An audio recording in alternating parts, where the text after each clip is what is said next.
Who's familiar with interaction styles? I know a lot of people are.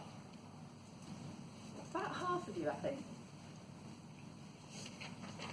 So, interaction styles are underpinned by beliefs. This is the definition I use. As most of you know, the interaction styles model was developed by Linda Behrens. My definition is slightly different from Linda's, but basically, interaction styles are patterns of physical and verbal behaviour displayed when interacting with others, linked to underlying drives, beliefs, aims and talents. And this is why interaction styles is useful for emotional intelligence, because if you're aware of how you're coming across, you can change that if you want to. If you pick up cues from other people's behaviour, from how they're coming across, you get some insight into their drives and beliefs, and can therefore adapt to respond appropriately.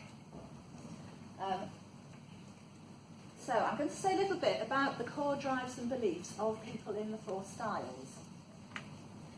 On this slide, the lowercase are the names that Linda Behrens uses, the capitals are the names that I use. So I'll just run through them briefly.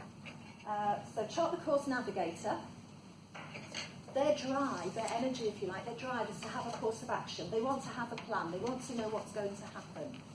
And their underlying core belief is that it's worth the effort to think ahead and make a plan and think about, well, what could go wrong, what are all the risks and so on. The In Charge Mobiliser, their core drive is to get action with results. Let's get things done. And they feel stressed if nothing's happening. And they believe it's worth the risk to go ahead and act or decide. It's worth doing something better than doing nothing. So you can immediately see how there's scope for conflict between these 2 styles, because the Chart the Course Navigator wants to have a plan and think through carefully what needs to happen, whereas the In Charge Mobiliser wants to go straight for it without faffing around. Sorry, that's a northern expression, I think, faffing. Without faffing around with plans and things. So scope for conflict there. Behind the scenes Synthesizer, their core drive is to get the best results. So they want to have time to take in all the information and input and consult with people. And their underlying core belief is that it's worth the time it takes to reconcile all those inputs. But of course that does take time, and other people see them as delaying and procrastinating. And again, you can see scope for conflict between the different styles. And then my 4th style there, Get Things Going Energiser.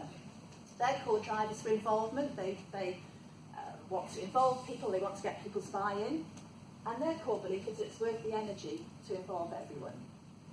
And again, for a navigator, they don't always see why the Energisers are talking so much and being so lively and being so energetic and throwing in new ideas when they just want to get on with the plan, etc., etc. So there's lots of scope for conflict between these different styles in a meeting, at work, at home, outside work, whatever.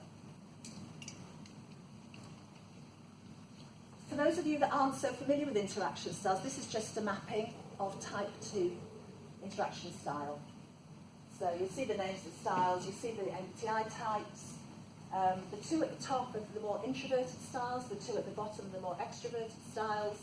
The 2 on the left are the styles that tend to have a more directing style of communication, and the 2 on the right are the 2 that have a more information-giving style of communication. I'm not going to say any more than that, I'm not going to explain any more than that now, but that's just that mapping. But you've already seen that on your tables, you've got the types on the back of your interaction style cards.